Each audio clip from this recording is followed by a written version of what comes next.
যে তিনটি অভ্যাস জীবনকে উন্নত করবে। নাম্বার 1, খুব ভোরে ঘুম থেকে উঠুন। আপনার বিছানা ছেড়ে রোদে গিয়ে দাঁড়ান। সকালে সূর্যের আলো শক্তি বাড়াতে এবং অনিদ্রা কমাতে কাজ করে। ভোরে হাঁটা একটা ভালো অভ্যাস। নাম্বার 2, কোনো আফসোস জমিয়ে রাখার চেষ্টা করবেন না, বরং যতটুকু সময় পান তা কাজে লাগানোর চেষ্টা করুন।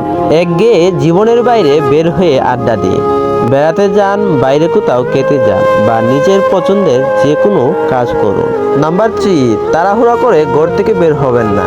নিজেকে আকর্ষণীয়ভাবে উপস্থাপন করতে জানা একটি বড় গুণ।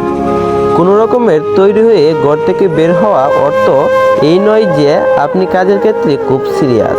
আপনি কি কারো প্রয়োজন নাকি প্রিয়জন?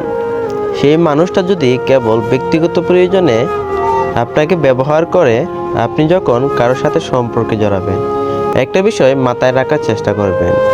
সেটা হচ্ছে সেই মানুষটা আপনাকে ব্যক্তিগত প্রয়োজনে ব্যবহার করছে কিনা। বন্ধুরা, ভিডিও যদি ভালো লাগে অবশ্যই চ্যানেলটি সাবস্ক্রাইব করবেন আর একটি লাইক করতে পারেন, কারণ আপনাদের একটি লাইক আমাদের পরবর্তী ভিডিও বানাতে উৎসাহ জাগায়। ভালো থাকবেন, সুস্থ থাকবেন। আল্লাহ হাফেজ।